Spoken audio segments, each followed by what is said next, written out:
오늘은 용서하게 하시는 하나님이라는 말씀의 제목을 가지고 함께 나누고자 합니다. 여러분들 용서해 보신 적 있으십니까? 여러분들은 용서를 많이 하십니까? 아니면 용서를 많이 빌어보십니까? 제가 생각해 보니까 어렸을 때는 빈 적이 많은 것 같아요. 어렸을 때는 손바닥이 닳도록 이렇게 빌었는데 좀 나이를 먹고 보니까는 용서하는 입장에 많이 서 있는 것 같습니다. 이 용서라는 단어는 사전적으로 보니까 지은 죄나 잘못한 일에 대하여 꾸짖거나 벌하지 않고 덮어준다는 것입니다. 근데 이제 용서는 보니까 죄와 연관이 되어 있는 것 같아요. 용서를 하는 사람도, 용서를 비는 사람도 하여간 누군가는 잘못을 했다는 겁니다. 그리고 용서를 하는 입장도, 용서를 받는 입장도 이 용서라는 단어가 쉬운 단어는 아니죠. 이 제3자가 옆에서 그거 뭐 별거 아닌 것 같은데 그냥 용서해 주면 되겠네, 이렇게 말할 수 있는 게 아니라는 겁니다. 왜냐하면 그 용서의, 그 죄의 무게와 그 실수와 잘못의 크기가 그 사람마다 얼마나 큰지 다르기 때문인 거죠. 오늘 이 용서라는 주제를 가지고 함께 말씀을 나눌 건데, 제가 이 용서를 누가 이렇게 잘했나 보니까는 요셉인 것 같습니다. 그래서 요셉과 그 형들의 관계 속에서 이 용서라는 주제를 한번 조명해 보고자 합니다. 요셉은 창세기에서 굉장히 비중 있는 사람입니다. 이 창세기가 총 50장인데 30장쯤에 요셉이 태어났어요. 그리고 50장까지 등장을 하는데 창세기 50장이 요셉의 죽음으로 마무리가 됩니다. 요셉은 야곱의 12아들 중에 11번째 아들입니다. 이 히브리 민족의 계보를 한번 보면은 이 하나님의 선택으로 아브라함이, 믿음의 조상 아브라함이 택함을 받고, 아브라함에게는 아들이 하나 있었죠. 외아들 독자 이삭이 있었죠. 이삭에게는 또 쌍둥이 아들이 있었습니다. 에서와 야곱이죠. 그리고 이제 야곱에게는 아내가 이제 4명이 있는데 그 4명의 아내로부터 12명의 아들을 낳습니다. 근데 사실 야곱의 마음속의 아내는 한 명이에요, 한 명. 누구일까요? 라헬입니다, 라헬. 라헬이 정답인 거죠. 원래 라헬하고 결혼하려고 했는데 그 라헬의 아버지가 레아, 그 큰 언니와 먼저 결혼하지 않으면 이 라헬이랑도 결혼할 수 없다. 그래서 어쩔 수 없이 레아와 결혼하고 또 라헬과 결혼을 해서 아내가 둘이 됩니다. 근데 이 사랑하는 라헬이라는 여자가 아기를 낳지 못하는 거예요. 근데 이 사랑을 하지 않는지 아닌지 모르겠지, 내가. 근데 자꾸 레아한테서는 아기가 나오는 거예요.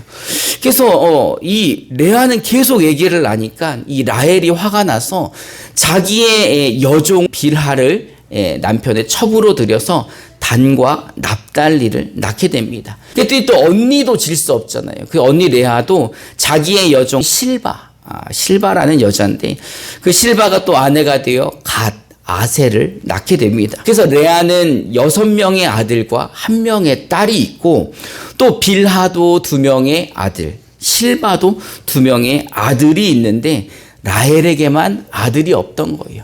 그러다가 이제 이 야곱의 느지막할 쯤에 요셉이 태어나게 되는 겁니다. 그러니 요셉이 얼마나 귀합니까? 그렇죠? 내가 제일 사랑하는 아내의 가장 기다리던 아들이었는데 그것도 느지막하게 아이를 낳으니까 이 11번째 아들이 너무 예뻤던 겁니다. 그래서 이제 다른 형들에 비해 이 요셉을 더 사랑하죠. 그래서 이제 형들, 이 다 큰 형들은 밖에서 일을 시키는데 이 요셉에게는 일을 시키지 않고 뭐를 하게 합니까? 멋진 옷을 입고 일하는 형들을 감시하게 합니다. 우리 창세기 37장 2절부터 4절을 우리말 성경으로 저와 여러분들이 한 절씩 봉독해 봅시다. 제가 먼저 2절을 봉독합니다. 야곱의 가족에 관한 이야기는 다음과 같습니다. 요셉은 17세의 소년이었는데 자기 형들과 함께 양치는 일을 했습니다.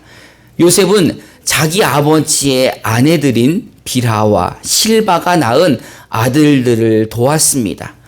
요셉은 형들의 잘못을 보면 그대로 자기 아버지에게 전했습니다. 다른 아들들보다 그를 더 사랑했습니다. 그래서 그에게 귀한 옷을 지어 입혔습니다. 우리 함께 읽어봅시다. 그의 형들은 아버지가 자기들보다 요셉을 더 사랑하는 것을 보고 요셉을 미워해 그에게 다정한 인사말조차 하지 않았다. 이게 지금 야곱의 집의 분위기인 거입니다. 여러분, 집안에 엄마가 4명이면 어떻겠습니까? 생각만 해도 살벌하죠. 근데 그 엄마에게 낳은 다른 자식들이 나보다 한참 형들이에요. 근데 그 형들을 감시하는 일을 그 아이가 한다면 얼마나 형들에게 미움을 받겠습니까? 그러니 17살이나 됐는데 형들이 그에게 다정한 인사 한마디 건네지 않는 거죠. 예전에 우리 동네에서는 이 잘 일러 바치는 친구를 이렇게 놀렸습니다. 일러라 일땡땡. 다 아시죠? 맨날 일러 바치고 고자질 하니 얼마나 밉습니까? 그리고 똑같은 옷을 입는 게 아니라 얘만 귀한 옷을 입히고 일하지 않게 하고 감시하게 하니까 형들이 정말 미웠던 것 같습니다. 그래서 그를 죽이려고 하죠. 여러분 잘 알고 있지 않습니까? 사실 제일 큰 형 루벤이 아니었으면 요셉은 다른 형들에게 죽은 목숨이죠. 근데 루벤이 말렸는데도 불구하고 다른 형들이 그를 어떻게 합니까? 애굽, 지금의 이집트의 노예로 팔아버립니다. 여러분, 17살의 형들에게 잡혀 죽을 뻔했다가 진짜 노예로 팔려갔다면 이거 용서가 됩니까? 안 됩니까? 이거 범죄 아니에요? 범죄?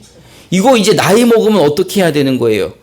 이거 소송 걸어야 되는 거 아닙니까? 재살분한 신청에도 모든 해가지고 소송을 걸어야 될 범죄 행위를 형들이 자신에게 한 겁니다.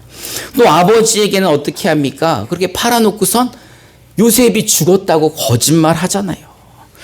그래서 요셉은 그 애굽의 시위대장 보디발 장군의 집에 노예로 13년간을 있습니다. 근데 그 13년 중에 3년은 또 어디서 살아요? 감옥에서 사는 거예요. 그러니 10년 동안 노예 생활을 하고 3년 동안 감옥에서도 노예 신분으로 있었던 겁니다. 그러니까 요셉은 누구를 원망해야 합니까? 노예 생활하면서도 감옥에서도 누구를 원망해야 돼요? 형들이 원망스럽지 않겠습니까? 여러분, 이게 원수가 아니면 무엇입니까? 만약 아마 여러분들이 이런 일을 당하셨다면 어떻겠습니까? 정말 속상하겠죠. 근데 하나님께서는요, 이 요셉을 30세, 이 30살의 애굽의 총리로 세워주십니다. 그리고 이 애굽뿐만이 아니라 전 지역에 7년 동안 큰 가뭄이 드는데, 그때 요셉의 가족들, 요셉의 형들이 이제 와서 요셉을 만나고 그리고 온 가족들이 함께 애굽으로 오게 됩니다. 여러분, 13년 동안 가족들을 헤어졌다가 만나면 기뻐해야 돼요? 기쁘지 않아야 돼요? 너무 기뻐야 되잖아요. 우리 옛날에 이산가족 찾기 이런 거 보면 얼마나 눈물바다가 됩니까? 근데 여기서 꼭 울지 않는 사람들이 있죠. 누가 울지 않을까요? 형들은 울 수가 없는 거 아니에요? 이 다시는 만나서는 안 되는, 만나는 상상조차 하기 싫은 요셉을 다시 만납니다. 근데 만났는데 신분이 어때요? 자기들은 그냥 시골 한 부족의 아들들인데 요셉은 애굽의 총리가 되어 있는 겁니다. 근데 이 요셉은 자신에게 범죄한 형들을 용서해 주죠. 우리 창세기 45장 3절부터 5절을 우리 한 절씩 교독해 봅시다. 제가 먼저 3절을 봉독합니다. 요셉이 자기 형들에게 말했습니다. 제가 요셉입니다. 아버지께서 아직 살아 계십니까? 그러나 형제들은 요셉 앞에서 너무 놀라 도대체 대답할 수가 없었습니다. 요셉이 형들에게 말했습니다. 제게 가까이 오십시오. 그들이 가까이 오자 요셉이 형들에게 말했습니다. 제가 형님들이 이집트에 팔아버린 형님들의 동생 요셉입니다. 함께 읽어봅시다. 하지만 형님들이 저를 이곳에 팔았다고 해서 근심하거나 자책하지 마십시오. 이는 하나님께서 생명을 구하시려고 저를 형님들보다 먼저 여기로 보내신 것이기 때문입니다. 아멘. 7년 대의 가뭄, 이 가뭄에 애굽으로 곡물을 사러 온 요셉의 형들은 이 총리가 된 요셉을 만나게 됩니다. 얼마나 놀라겠습니까? 그 총리의 얼굴조차 제대로 볼 수 없을 만큼 높은 신분인데 그 총리가 바로 내가 노예로 팔아버린 동생이라니 얼마나 두렵고 떨리겠습니까? 그런데 요셉은 형들에게 이야기합니다. 근심하지 마시고 자책하지 마십시오. 왜? 이미 요셉은 이 13년 동안 있어 보면서 이 모든 것들이 누구의 계획임을 알았습니까? 하나님의 계획임을 알았고 그 하나님을 믿었고 하나님이 함께 계심을 주변에 있는 모든 사람들이 보았다는 것입니다. 하나님은 이 가뭄에 요셉의 가족들을 살리시기 위해 요셉을 그 가족들보다 먼저 보내서 총리가 되게 하셨던 것입니다. 여러분, 요셉은 이런 사람입니다. 하나님이 함께하는 사람, 하나님이 함께 계심을 믿고 그 하나님을 신뢰하는 사람, 그리고 그 하나님의 인도하심이 늘 선하다고 믿는 사람입니다. 그래서 형들을 용서하고 그들의 아버지 야곱을 모셔와 애굽에서 온 가족이 편안하게 살게 된 것입니다. 근데 여기서 이제 문제가 생기죠. 어떤 문제가 생길까? 야곱이 죽는 거죠. 아버지가 이제 죽게 된 겁니다. 그동안은 그나마 아버지가 계시고 집안에 어른이 계셔서 형들이 조금 안심했는데 이제 아버지가 돌아가시게 되자 형들이 두려워합니다. 왜? 이제 요셉이 어떻게 할지 겁나는 거죠. 우리 창세기 50장 1절부터 3절을 우리말 성경으로 한번 읽어봅시다. 시작. 요셉이 자기 아버지를 부르고 몸을 숙이고 눈에서 입을 맞추었습니다. 요셉이 자기 종들과 이스라엘에게 보내 자기 아버지 이스라엘의 시신을 황으로 처리하도록 했습니다. 그래서 의사들이 이스라엘을 황으로 처리했습니다. 그 기간은 40일이 걸렸습니다. 그렇게 해서 그들이 황으로 처리 기간을 마쳤습니다. 이집트 사람들은 그들에게 70일 동안 애고했습니다. 그 요셉의 신분이 뭐라고요? 애굽의 총리, 지금으로 말하면 이집트의 총리입니다. 그러니 총리 아버지가 돌아가셨으면 총리 초상보다 더 크게 치러야 되는 거 아닙니까? 그래서 총리의 권위에 맞게 아버지의 장례를 치르는데 당시의 애굽은 전 세계 4대 문명지로서 전 세계에서 가장 강력한 나라입니다. 지금으로부터 말하면 3,800년 전에 이미 그 피라미드를 짓기 시작한 나라 아닙니까? 이집트는 피라미드하고 또 뭐가 유명하죠? 스핑크스도 유명하고 미라가 또 유명합니다. 여러분, 그 미라가 뭐예요? 이 죽은 시신에다가 그 향료로 처리해가지고 썩지 않게 하는, 그래서 거의 4,000년이 지났는데도 미라가 보존이 되어 있는 거죠.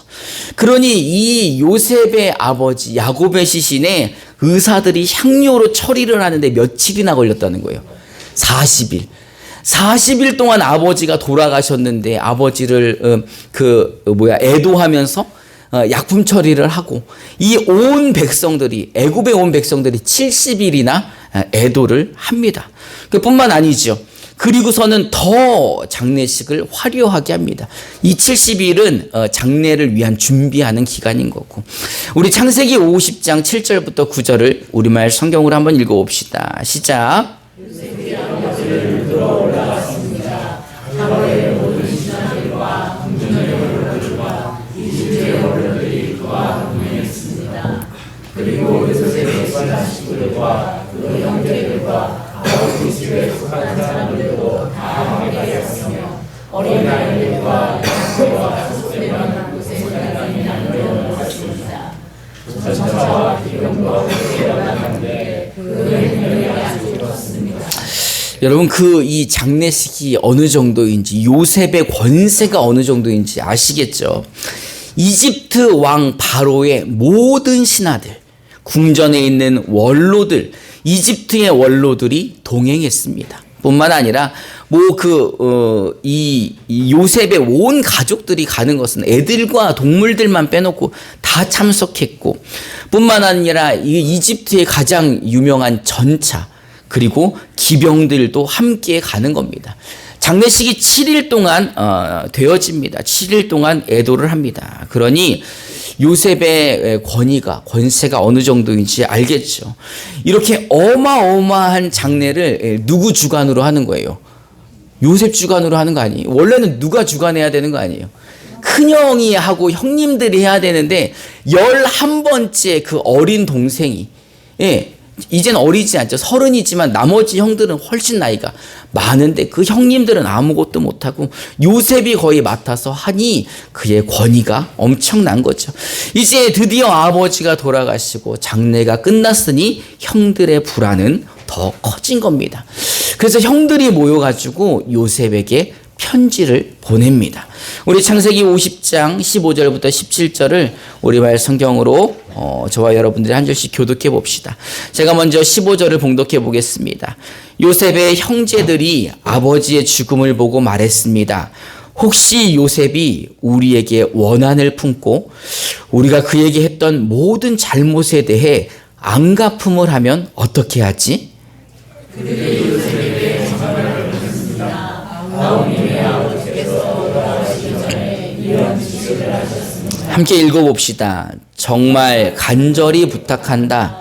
비록 내 형제들이 내게 악을 행했어도 너는 내 형제들의 죄와 허물을 다 용서해 주어라 하고 말입니다. 그러니 아우님 아버지의 종들 하나님의 종들이 지은 죄를 제발 용서해 주십시오. 요셉은 이 말을 듣고 울었습니다. 여러분 옛날 속담에 이런 거 있죠. 맞은 놈은 발 뻗고 자도 때린 놈은 발 뻗지 못한다는 속담이 있죠. 차라리 맞은 사람이 속 편한 거죠. 요셉의 형들은 지금 죽을 맛이죠. 사실은 아버지가 계시는 동안에도 불안했지만 그 아버지가 돌아가시고 난 다음에 요셉이 복수할까봐 더 불안해합니다. 사실 이거 야곱이 써줬지만 야곱이 알아서 써줬겠습니까?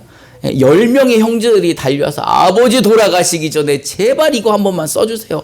부탁하지 않았을까라는 생각을 해봅니다. 사실 자신들의 죄를 알았던 거죠. 그 죄가 여러분 작은 죄 아니지 않습니까? 17살밖에 되지 않은 동생을 잡아서 가둬놓고 죽이려고 하다가 그를 노예로 팔아버린 죄. 애굽에 처음 와서 이 죄를 용서받고 화해를 했지만 이 엄청난 권세 앞에 이 형들은 불안해할 수밖에 없었던 것입니다. 그래서 다시 그 아버지의 유언장을 가지고 그 앞에 가지고 나가면서 뭐라고 이야기합니까? 아니 그 11번째 동생, 아주 어린 동생에게 아우님 우리 막내 아우님 계신가? 아우님 아버지의 종들. 요셉 너네 아빠의 종. 너네 아빠는 누구의 아빠예요? 자기들 아빠잖아요. 근데도 얼마나 무서운지 어떻게 존칭을 써야 될지도 모르게 아우님 아버지의 종들입니다. 하나님의 종들입니다. 우리의 지은 죄를 제발 용서해 주십시오라고 이야기를 합니다. 형들의 이런 이야기를 듣고 눈물을 흘리죠. 왜 눈물을 흘립니까? 이 형들이 불쌍한 거죠. 그동안 살아왔던 세월 동안의 평안함을 누리지 못하고 그렇게 용서해주고 화해를 했는데도 그 안에 평안이 임하지 못했던 겁니다. 그래서 불쌍했습니다. 요셉은 형들을 만났을 때 사실 분명히 이야기를 합니다. 창세기 45장 4절 5절을 우리말 성경으로 한번 읽어봅시다. 시작. 요셉이 형제들에게 말했습니다. 제일 가까이 오십시오. 그들이 가까이 오자 요셉이 형제들에게 말했습니다. 제가 형님들이 이집트에 팔아버린 형님들의 동생 요셉입니다.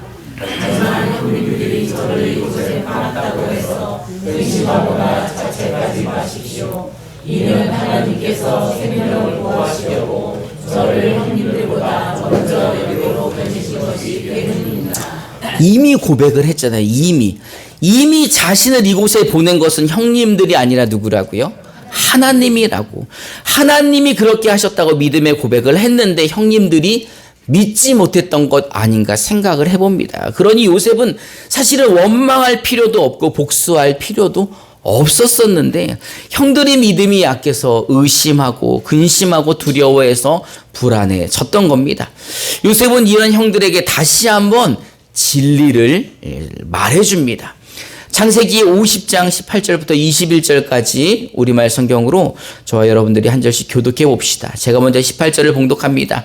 그때 요셉의 형제들이 와서 그의 앞에 엎드리면서 말했습니다. 보십시오, 우리는 아웃님의 종입니다.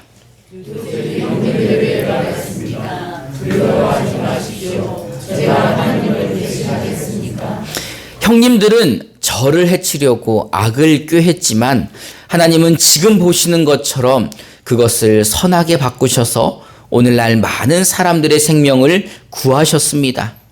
그러니 두려워하지 마십시오. 제가 형님들과 형님들의 자식을 괴롭혔습니다. 요셉은 형제들을 안심시키며 그들에게 하였습니다. 아멘. 요셉은 형들에게 이 상황을 다시 한번 설명해 줍니다. 하나님의 선하심을 다시 한번 고백하는 거예요.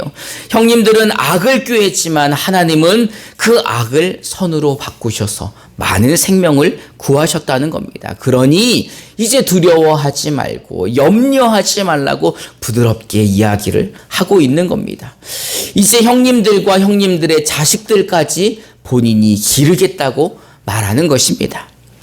여러분, 용서는 내가 하는 것 같지만 내가 할 수 있는 것이 아닙니다. 원수까지 사랑하라는 그 말씀은 원수를 용서하라는 것인데 이 땅에 사는 우리가 원수를 사랑할 수 있고 원수를 용서할 수 있다는 것은 사실 어려운 일이죠.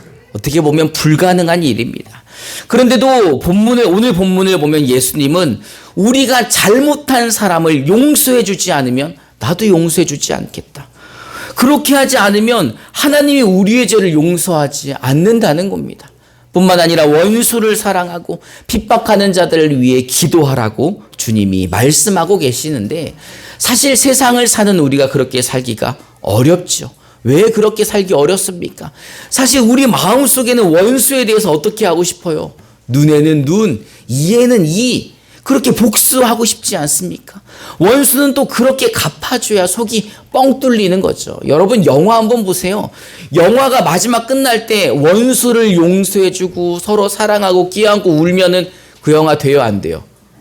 망하는 거 아니에요? 원수는 철저히 꼴밤을 때려주고 철저하게 갚아줘야 속이 시원한 건데 예수님은 아니라고 말씀하시는 겁니다. 왜 예수님이 아니라고 말씀하십니까? 이제 우리는 그런 식으로 사는 육신의 사람들이 아니기 때문입니다.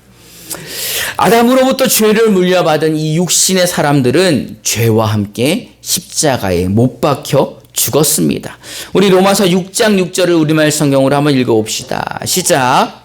우리 사람이 십자가에 못 박힌 것은 죄의 몸이 되어서 우리가 더 이상 죄의 종이 되지 않게 하는 것입니다. 아멘. 이제 우리는 죄악에 대하여 복수하거나 죄의 종들이 아닙니다. 그런 우리는 옛사람을 이미 십자가에 못 박았습니다. 우리 갈라디아서 5장 24절도 함께 읽어봅시다. 시작. 그리스도 예수의 사람들은 죄와 함께 그 전부가 당신을 십자가에 박았습니다. 아멘. 그렇습니다. 우리는 그리스도 예수의 사람들입니다. 우리는 육체에 속한 사람들이 아닌 그리스도 예수의 사람들. 이 그리스도 예수의 사람들은 육체와 함께 그 정욕도 탐욕도 다 십자가에 못 박았다는 것입니다. 우리 갈라디아서 2장 20절을 우리말 성경으로 한번 읽어봅시다. 시작. 나는 그리스도와 함께 십자가에 못 박혔습니다. 그러므로 이제 더 이상 내가 사는 것이 아니라 내 안에 그리스도께서 사시는 것입니다.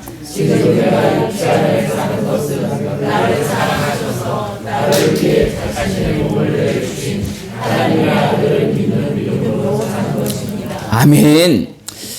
여러분, 이제 우리는 육신의 옛사람들이 아닌 예수 믿어 하나님의 자녀들이 된 새 사람들입니다.